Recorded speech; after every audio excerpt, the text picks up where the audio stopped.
All right. Thanks for joining this video right here, whether you're live or watching it recorded. Appreciate you checking it out. I've got the topic today set at this idea of mistakes being opportunities and what we can learn and how to have an actual way of using mistakes as a way to learn and kind of a plan for doing that rather than just saying, hey, mistakes are great. They help you figure out the right answers. Let's talk about how that really happens today. And what I've noticed, at least in my experience working with students of all different types, before I jump right into it, I do want to mention I'll be at SPA this week. SPA is this cool convention. It's really an organization that hosts this convention once a year, and it's in Tulsa starting this week on Tuesday. That's tomorrow. I get there Wednesday. So if you're going to SPA, I've got two seminars I'll be presenting. One is on teaching harmonica, and I believe the time and date for that one has changed. So whatever the schedule says, you'll have to actually check when you get there because it's changed. And advanced bending, I'll be talking about ways to work on advanced bending. And then, of course, if you've ever been to this convention, you will probably already know that Joe Falisco offers the teach-in, and this teach-in is an opportunity for you to jump around to many different harmonica teachers. So yeah, it's just an amazing opportunity. I'm playing a little bit Wednesday when I get there at the variety show with Michael Rubin. So there's some cool opportunities to hang out and learn and catch some live music. So let's jump into this topic. Oh, two more quick dates. The next Global Blues Harmonica Summit is going to happen September 14th, and it features Joe Falisco and Eric Noden, and they will be talking about some really cool country blues harmonica, but specific. Tell you what, in the video description, I'll outline it for you, but they're going to cover 5 distinct type of songs. For example, like a train song is one of them. So they're going to break down these 5 distinct ones and talk about their approaches, etc. It's going to be a pretty cool opportunity. And that's September 14th. I'll put a link to that in the video description. And the final date in September is in New England with Annie Raines and a handful of other folks. We're putting on a harmonica and guitar intensive weekend. So if you want to learn more about it, just check the video for that. But right now I want to jump into this topic. I think this is going to be hopefully enlightening to some degree for some of you. So cool. Welcome everybody that's joining. I'm just reading some comments. Hello, hello, hello. All right, so check it out. It's nothing brand new to say that mistakes are these opportunities to learn, right? We've all heard this expression, but like I said, I want to get into how you can do this. What's a specific plan for you? So here's what I would propose. First of all, let me just say a little bit about the topic. When I think about mistakes, they're really opportunities for answers to sometimes questions I don't even know to ask because they're not things that would have ever occurred to me. So many beginners don't know what questions to ask. That's why they're hoping that a teacher will guide them in the right direction. So often these mistakes you're stumbling on are the secret, the key, the catalyst, the door that opens up this area to where you'll have many answers pop up.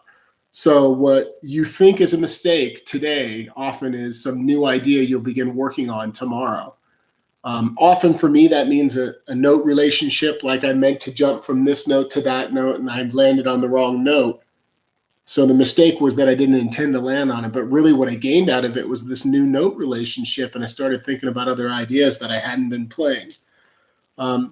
And really, if you think about it, if you live in the safe zone, if you always play what is comfortable for you and what you're good at, that is exactly what you'll get every time. You'll get that safe playing where it's just always the same. So for me, the goal is to challenge you to push outside of your comfort zone. So how can you do this? Well, remove the fear of the fear that you have of this reaction you have to your mistakes. What happens when you make a mistake? Think about it. You're playing live, right? You stop. Sometimes it just stops you in your tracks. Oops, it's scary. You have a fear. A mistake is something that we're told is bad. It's wrong.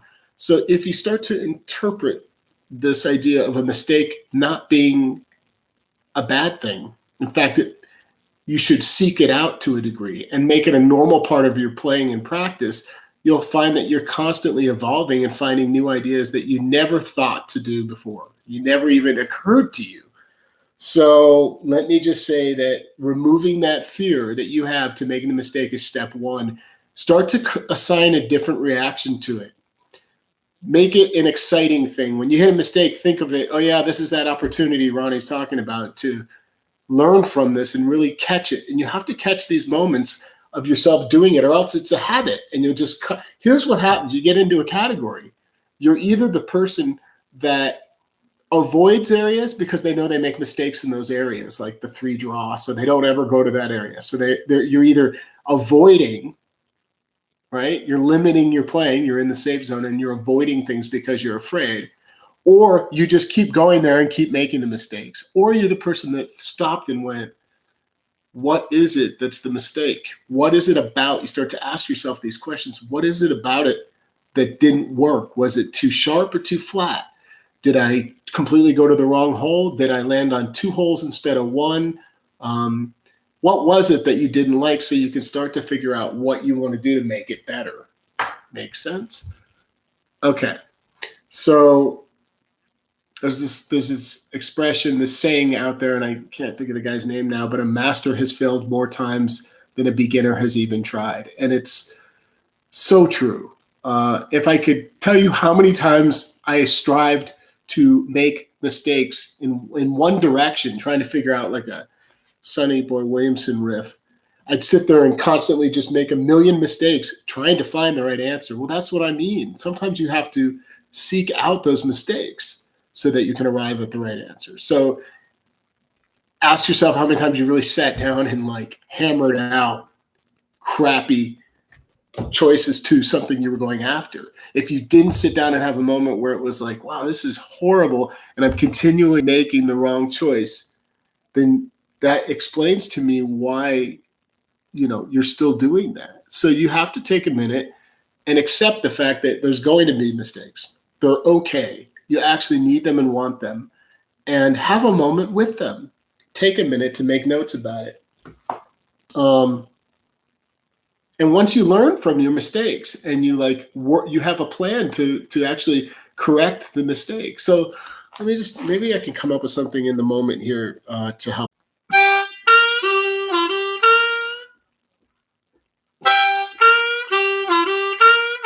Let's say that's the riff I was trying to go for, but I ended up playing, and I end up hitting it flat. So I knew that I hear it when I play it. Let's say, dang it. And I realize right away, it's just flat. I can hear that I'm flat. So my action plan would be to target just the half step that I wanted. Have a moment where I'm just working on landing on that note. Then I would introduce the note before, the jump from the 6, 3-6 blow. And I would sit there and practice that bridge, that link between those 2 notes until it just felt right, until I could control it and land on it with that pitch control. The next time I went for that riff naturally, right? I realized, oh yeah, these are the things I did. I lightened up on the breath a little bit. I kind of let my tongue relax a little bit. I was paying attention to this exact position that the tongue had to be in. It's one small example. Record yourself. Are you recording yourself? I know I say it a lot, but let me talk about a strategy of how you could actually use a recording. When I record myself, I am doing 2 things. I'm examining the piece based on both what I might call a mistake or unintentional choice, but also for things that unexpectedly came out and worked. By pushing the boundaries of the process of making mistakes, you constantly find new ideas. And the more confident you become and the better you become as a player, you correct your mistakes even quicker, and you learn and remember what the solution was next time. that process gets more refined the better you get with your technique, which we'll talk about. So you've got to record your practice session, and you're listening analytically for both what's working and what's not. Here's another angle. Let's say you were trying to work on improvisation, and you wanted to take this idea of like making as many mistakes and learning from them to its fullest extent. Maybe what you could do is say, well, I'm going to improvise today. I've identified that I live in the box. Here's the most common thing that happens with people when they come to me. Hey, I'm stuck in second position and I'm playing between holes 5 and 2. Is that you? Because it might be. Statistically, there's 43 people hanging out right now. Statistically, there's a good chance that it's you. So ask yourself, do I do that? Is that me? Maybe it's partially me. And then the exercise would be, well, I'm going to push my boundaries today, and I'm going to turn on a backing track, or I'm going to just work on the harmonica independently. And I'm going to try to work on phrasing that limits me to the middle or the high end of the harmonica. I've talked about this before. So limiting your register or the areas that are more challenging. I stay away from the high end. Well, your goal is to come up with 3 unique ideas, 6 through 10 hole. Those are the holes you get. This is weird. Oh, that's my phone. That's funny. I was like, my desk is shaking out of nowhere. It's the phone vibrating. So your goal could be to sit there and say, I'm going to work on those registers, the higher register, because that's a pain for me. But then you might say, well, I don't ever use position work, and I'm stuck saying the same thing all the time, over and over. Okay, well, I'm going to go for a position that's not comfortable for me. In other words, I'm going to have mistakes come up. And in the recording process, when you go back to review the recording, you will find quickly that you start to gravitate to those areas. You look forward to them. You're like, cool, here's that area. So let me give you one other example of how I take this process even further. I don't do a lot of what I'm about to say today, but I've done it over the years, and it's a really fun process. When I'm learning a piece of music, especially something that's going to be played in a foreign position, which I've done before, like in fourth position, and it's more complex kind of melody, outside of my wheelhouse, my comfort zone. What I will do first is ear train it, listen to it over and over and over, get that active listening going where I'm just getting that song to stick and register in my mind, so that eventually, after a few days or a few weeks, I don't even need that. I can start to really almost hear the whole thing in my mind, the harmonica part and what it sounds like, and I can hear the riffs going when I wake up in the morning. Then the next step is what I call, and this is what I wanted to share with you, I do what's called free tabbing. So free tabbing, I call it free tabbing. This is where I don't have any penalty. So see, again, I've switched around this idea of a mistake being a negative. So when I work on free tabbing, the whole goal for me is to not think. I'm totally cool with all the mistakes that are going to come out. I'll put on the piece of music and I'll listen to a line and I'll write down exactly what my instincts are. I don't check it. That's key. I don't check it. I'm not trying to find the mistakes yet. Free tab. And by doing this process, you're learning to trust your instincts. And you realize over time that you weren't trusting your instincts because they led you to these mistakes. And you didn't want to go back to the mistakes. So you're developing this ability to start trusting. And by trusting, all of a sudden, you're going to find better note choices, and you're building skill sets you didn't have, leading you to the right choice. So free tabbing is a series of writing down the tabs without thought, allowing your first wave of instinct to come out through the whole song. Then I go through and scrutinize line by line. What did I just write out? What just happened? And it's a game for me. I'm on the hunt. I can't wait to find the nuance that was off. A phrase that was just one note off or something. And to me, that's fun. That's a great way for me to learn actively and yet still have a chance to sort of let's see where I'm at without immediately trying to like penalize or analyze. So that free tab is a really good way to do it. Victor Wooten once said you're only half step away from a good note choice. And if you think about that, it's really true. So if you landed on that full step bend and you wanted the half, you were a half step away. And it really did. You just needed to maybe move a hole or bend a little bit down. So sometimes in the moment, is it okay to adjust? Yes. Let me share with you how I treat a mistake if I'm playing live. It happened last night. I remember just one distinct moment where I was going for something and it didn't come out. I literally just landed on the wrong area. Yeah, I've got some. I'm going to check these questions out in just a moment. So yes, I do have a recommendation.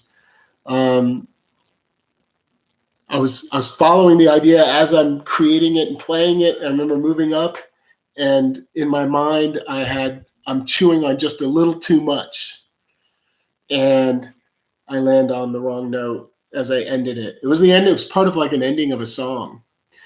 When a mistake happens, for me live, there's two ways to deal with it. One is to make the adjustment, and some circumstances allow me to just adjust and correct in the moment, especially if I know exactly where I want to go, what I intended, and I can get right there. I just adjust and kind of create a little thing out of that, a musical movement out of it.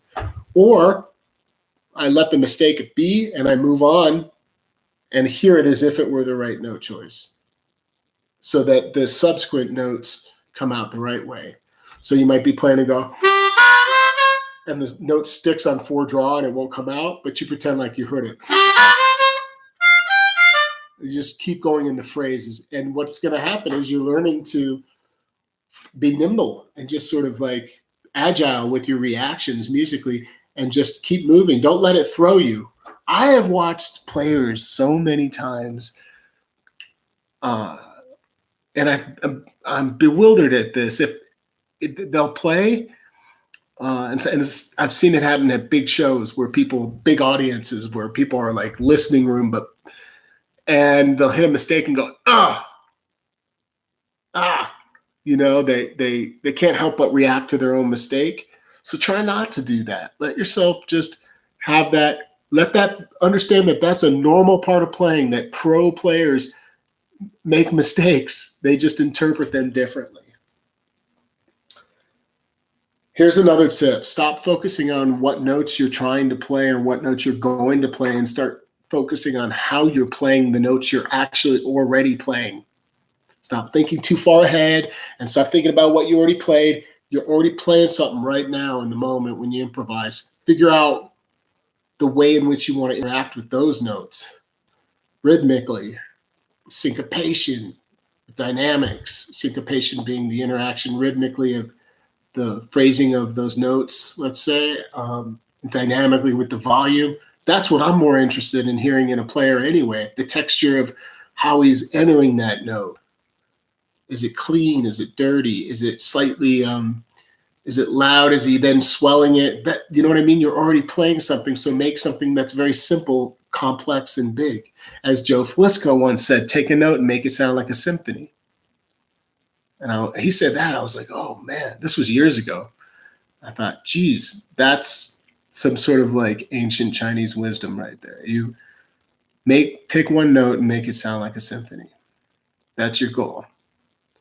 And you keep thinking about that with all your simple ideas. Make them beautiful. You have to present them in a way that means something high level emotionally, high level, on that high of a level, I guess I'm trying to say, emotionally, so that it comes out that way, so that people hear it that way. That's what I wanted to share today. Let me see what's going on in the talk here.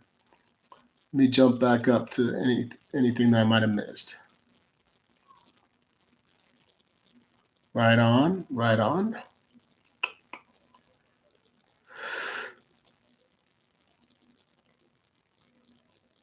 Yeah, cool, Gary. Working on the 1, 2, 3 hole breakdown video that I posted. Successful players do what unsuccessful players don't. I guess that makes sense. We could look at it from both ways. Other than no choice, what kind of mistakes am I talking about? Good question. All right. So like, usually it's no choice. So usually it happens like you're trying to land on a no choice. Sometimes it's that you didn't land clean. You landed on it dirty, which in those cases, just accept it and turn that into part of what you played. That's a really good question. Wow, I hadn't really thought that through. Other than note choice, what are some sort of mistakes? Tonally, not a mistake, but sometimes something just didn't sound the way that I heard it in my mind, and it throws me off a little bit. So like a tonal thing, and sometimes you're trying to get a certain sound, a vibrato that you try to go for and it just didn't come out right. Remember, you always have the option to just not play. When something goes wrong, you can just stop. The key is to act like it's not a problem and just reset. Don't let it throw you. It's all up here. Like I said, I'm making mistakes when I play, but I don't let them throw me at all.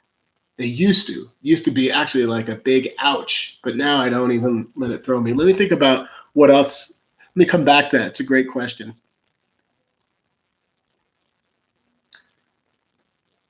Sonny Boy's juke. Maybe Little Walter's juke? Is that possible? Or did Sonny Boy also have a juke? And the first 8 riffs? I don't know how I could bring that into this topic, but maybe. And if you're just talking about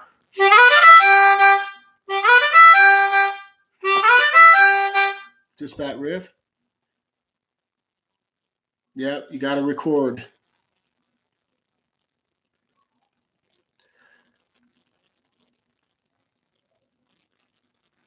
Sorry, I'm just catching up on these quick questions here. Touch on smooth transitions in holes 7 to 10.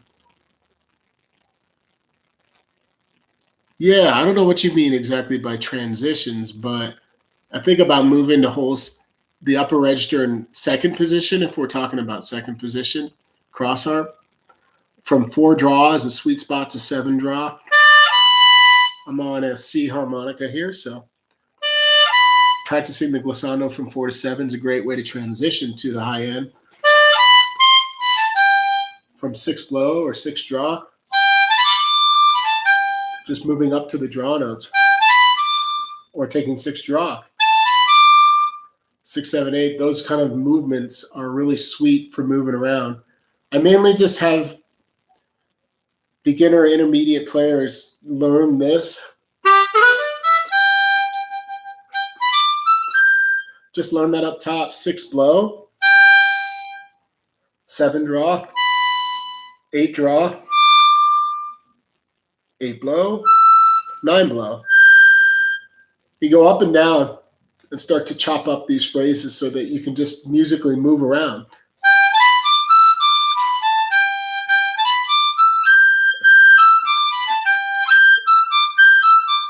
Make little statements out of that phrase.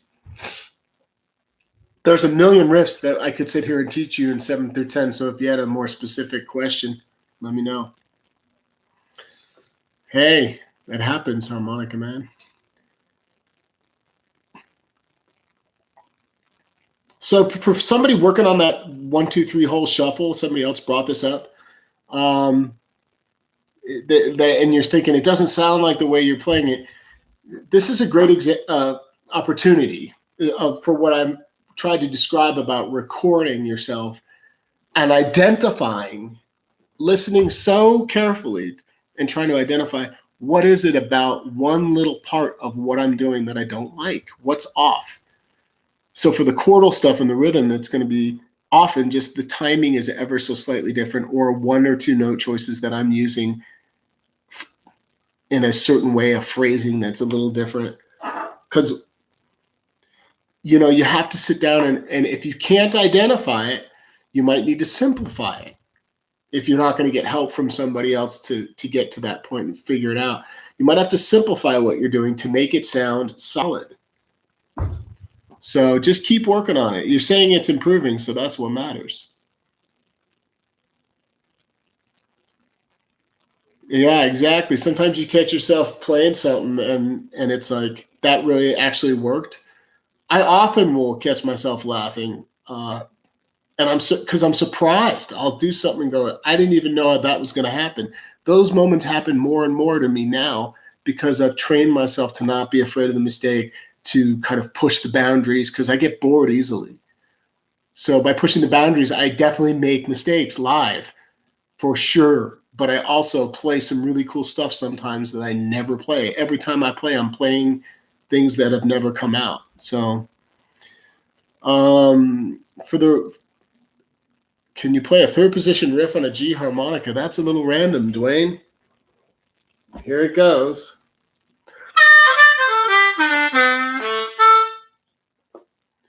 Recommendations on a recording device. Yeah, your phone is just fine if you have a smartphone. I have this little microphone that I use for recording or live video that goes into my iPhone. It's the Shure SM something 88. I don't know what it is. But it's the only one made for the iPhone, the only Shure microphone made for an iPhone. But you don't need that. You can just record standard. You'll get a good enough recording. It might matter if you're at a live show, perhaps.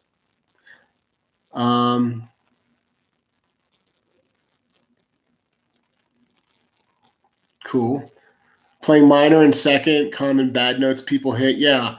What to avoid it when at a jam and someone else calls out a song in E minor. The answer is to play a minor scale instead of worrying about playing it on the E in E minor on an A harp is what they mean. So you're really playing out of key. And yes, it can be done on certain songs. I think the definitive part of that question and answer goes, you have to figure out how much of the song is minor. If it's completely minor, it gets really tricky to play it on second position and sound good. Your choices are very limited. So instead of thinking about what notes to avoid, think about, well, what's a better way to improvise over E minor? And that would be like on a D harmonica, let's say, in third position.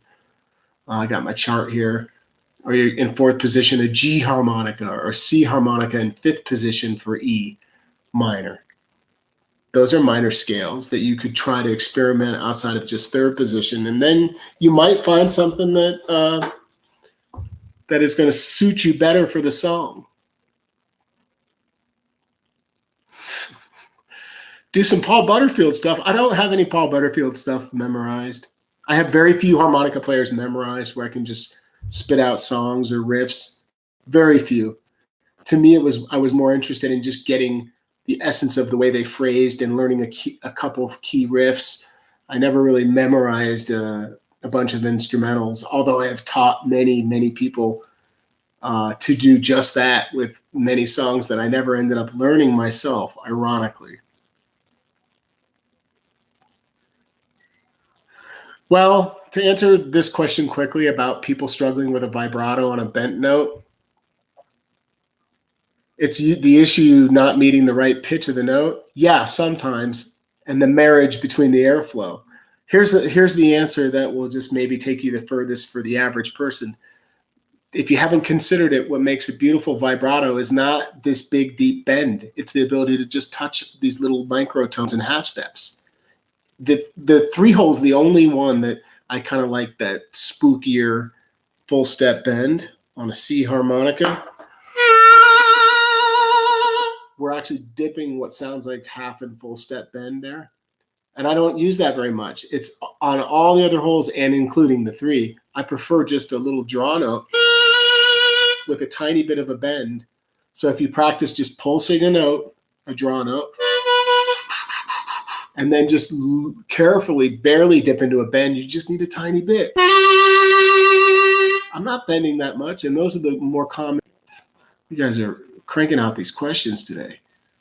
Hey, if you didn't know it and you're hanging out watching this, I have done a, oh God, it says my connection's unstable. Yikes. Sorry about this. All right. I apologize if I got frozen or something happened. But if you're hanging out watching this, I have done a private class just like this, but it's a private link that you sign up, and I did it for $20. We did an hour and a half, no, 2-hour class, I think, almost, with Nick last time. Nick Clark, great harmonica player. And the topic was country blues. So keep on the lookout for soon. I'll do it once a month. I'll offer these types of classes where it'll be $20, and it'll be about a couple hours where I hyper focus on one topic, try to stay in that umbrella, like third position blues riffs or Sonny Boy Williamson riffs or whatever the topic might be. And check that out coming up. So somebody's asking about how to identify and play the groove for the backing music. Still not clear about it. Hey, Tim, what's going on? Just the key is to maybe identify one instrument at a time, guitar and or bass line, and just pick up the most basic lines that you can hear to start. Like a box pattern sounds like this on the harmonica, on a C harmonica played in G. So if you can hear that in your mind, you can slowly start to find it. You might find that it's not as easy for you to play it on the bottom, and you might want it to play it up here.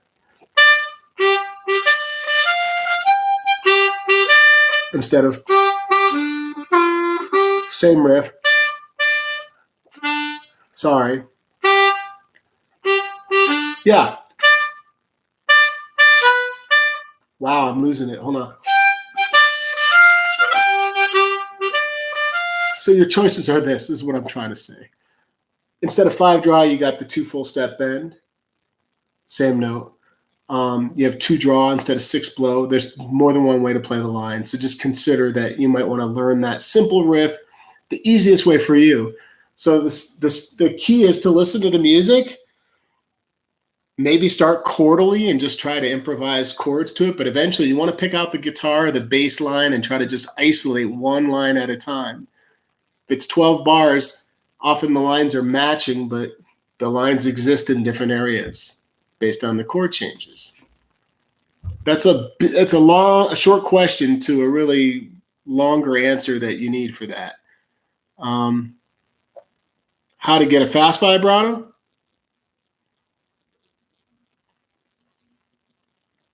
I think your natural vibrato is your fastest vibrato. How's that for an answer? So just the more you relax, you'll get the speed. And don't dip too far into bending. If you go too far into a bent note, that also slows down a vibrato typically, I think. Yeah, I do record those sessions that I was talking about, the classes, the structured classes that I offer, Mary. They're recorded so you get the link to watch it when it's done. It happens right here through YouTube live streaming, just like this, but it's a closed event that's private and you pay to get in and you get a link. You know, I do these free streams and I'm happy to take the time to answer questions because there's plenty of people that do support these events like the summit and these classes. So it's a way for me to give back and also let you guys know that I'm doing these more focused classes on the side. So yeah. What's up, everybody? Slow blues on a C or a shuffle in F, like on a B flat. I don't think it's harder to jam over either of those. I love playing both of those. I think for most people, it's probably harder to play that slow blues. For most people, because a slow blues feels like you're hanging out there. You know what I mean? You're just wide open and exposed, like. Here's something to think about. Talk about mistakes. You put on a track like a slow blues and you're thinking about, wow, I'm, like I said, wide open for being incorrect with pitch. It's going to stand out like horribly. What do I do? Slow down, play less, make what you're saying sound as good as you can. When you start to relax, things come out better. Everything is better when you start to relax. If you're in a relaxed state of mind, you don't rush. You start to see things coming. You can predict. It's like you're a step ahead without having to be a step ahead. So you've got to have that relaxed state of mind. I just read a really funny question.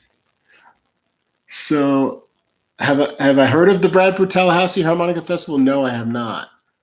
But that'll be cool. I'm sure sounds like fun. I'll have to look into that. So somebody wrote, would it be possible for you to play to a song and see where you go full throttle with mistakes maybe? Sure, I guess it's possible, but I don't think that's the point, right? The point is you don't not searching for the mistake necessarily, but you're totally cool if they come. That's the better way to look at it. But that's sure an interesting strategy. I think that if you were to go full throttle, you'll make more mistakes. By full throttle, I interpret that as meaning like haul ass, play hard, play fast, that kind of like aggressive approach. Yeah, you're bound to make more mistakes. But I don't know that that's a great exercise. Yeah. Yeah. So again, native, the slow blues is tough. Take that slow blues and just play the simplest statements best you can with the best phrasing, the best feel. You guys have to begin to identify what it is that are what you call a mistake. It's just a lack in skill that you might have, like jumping.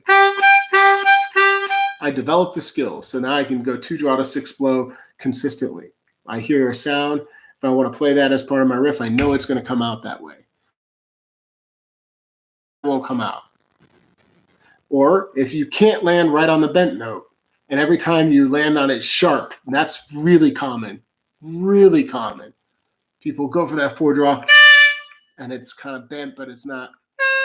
So you need to have a moment where you just work that. I know it sounds silly to say it, but where you just go and you're taking the harmonica in and out, trying to reset, forcing yourself to land right on it.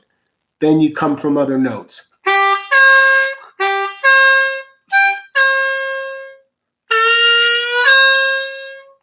So there's a million ways to practice it. Maybe not a million, but lots of ways to practice it. I'm playing on a deluxe today. The Marine Band Deluxe from Hohner.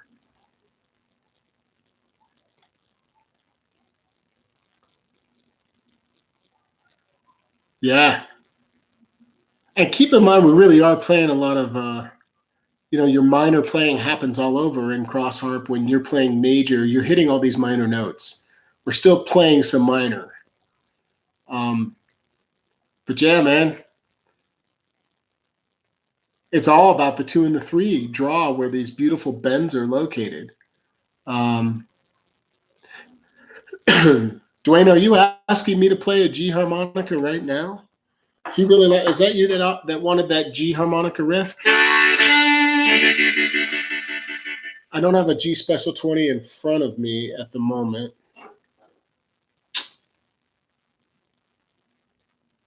I'm always here, Tim. Tongue blocking, but it's not hard on 1, 2, and 3 holes. Any tips? Oh, it's too hard on one. It's too hard. It's what's too hard is just you haven't spent the time. Maybe I don't use tongue blocking very much on holes 1 and 2 at all. Rarely on 3, and I try to engage as much as I can above hole 4 and above. That's just the way I learned my approach and my style. If it's imperative to you to become a tongue blocker through and through, you might consider tongue switching, bringing the tongue on the other side and working 1 and 2 or 3 from that side. Could be really difficult and foreign, but it might actually really help you. And then if you're going to go for the traditional approach of using the right side to breathe out of to get that note, just work it slowly, like here's a C harp. It's kind of almost pointless. I'm tongue blocking the 2 to show you, yeah, well, we can practice just landing on it. You're hearing me go on and off with the tongue, and you can sit there and just kind of meditate on a simple and then 2 to 3. You're not trying to play a piece with it yet. You're just trying to get used to the movements of a slow movement from hole to hole in an area that feels unfamiliar to you today. It's not easy. Marine band without screws. So yeah, silly Marine band without screws is right. I really prefer these deluxes that have the screws. Syncopation and texture is key. We're talking about taking something that a beginner would say, well, that's all I got. And an advanced player would have like 10 ways of making that beautiful.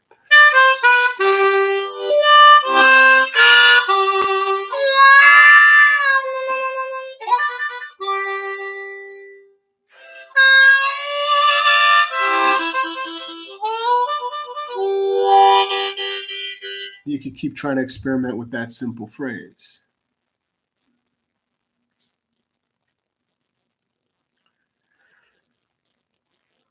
I don't have a key I think that I would be afraid of playing in or prone to more mistakes, nor position work either. I finally feel equally comfortable, 100% I can say. First, second, and third position, I feel equal. I don't feel like I'm limited by any sort of ability to move around in any of those. And definitely a key, I would say this about keys. I would choose not from a mistake perspective, but I would just not want to be playing third position on like a D or an E or E flat or F harmonic. I just don't like the way it sounds. So those would be ones I'd be kind of like more hesitant, I suppose. And I wouldn't want to play first position on those high keys because they just sound a little bright to me. Cross harp, I'm cool with. Give me an F harp, I'm okay with that, even though I love the low F primarily. Nice to see you too. Right on, Nate.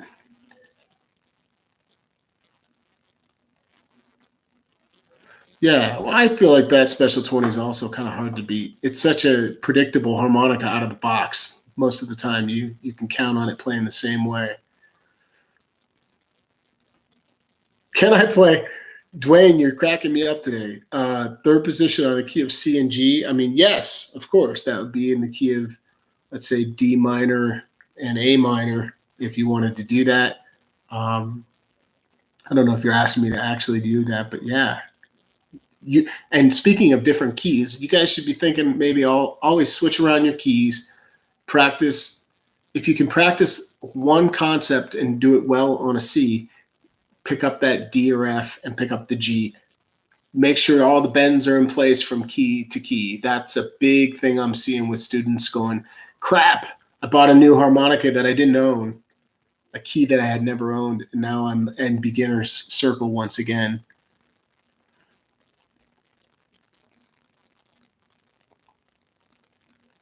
Yeah, you will notice that the Rocket is brighter and a little louder, quicker to respond than, say, a Special 20, which will be more muted, a little warmer sounding. That Rocket's going to have a little more kick to it, a little brighter for sure. And you just hear more volume coming out. So how do you, this is a good way to wrap up today's discussion, y'all. How do you determine what third position key is? Well, the way I did it was I had the cheat sheet for years, right? Maybe many of you have like a little cheat sheet that tells you. And then over the years, over time of using the cheat sheet, it just got ingrained in my brain. So now it's just memorized. Yes, you could learn the theory behind it. You go back a full step from the key of the music, you will arrive in your third position key. So if it's A minor, you need a G harmonica to play that. If it's C minor, a full step back is actually B flat. Be careful with that. If it's D minor, you get a C harmonica. That's your third position. So that's how that happens. But you get that chart in your brain any way you can, whether it's through the theoretical understanding of how you got there or just memorizing it to the point you've done it so much you just know it. And that's what happened for me. Yeah.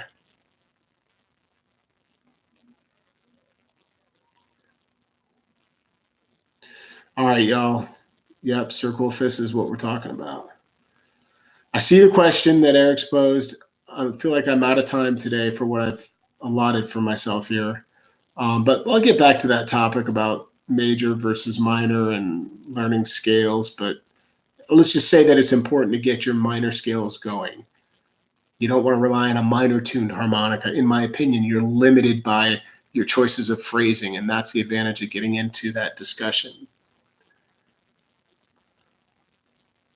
I hear you, Gary. To each his own, man. There's certain things that I just can't live without. Like I do play primarily, you guys, crossovers. I have. Let me tell you how I do it. I'll just really quickly tell you. I'll wrap it up with this. Thanks, Mike. I love playing crossovers for pretty much any circumstance, any key, whatever. But I do find that I am stocking more and more like D and E flat for my higher keys in the special 20. I like that more warm muted tone for an E flat, an F, and a D harp. So that special 20, I'm gravitating towards that for those higher keys. Otherwise, I prefer the Marine Band Deluxe. It's kind of my number one. And I'm playing a ton of crossovers.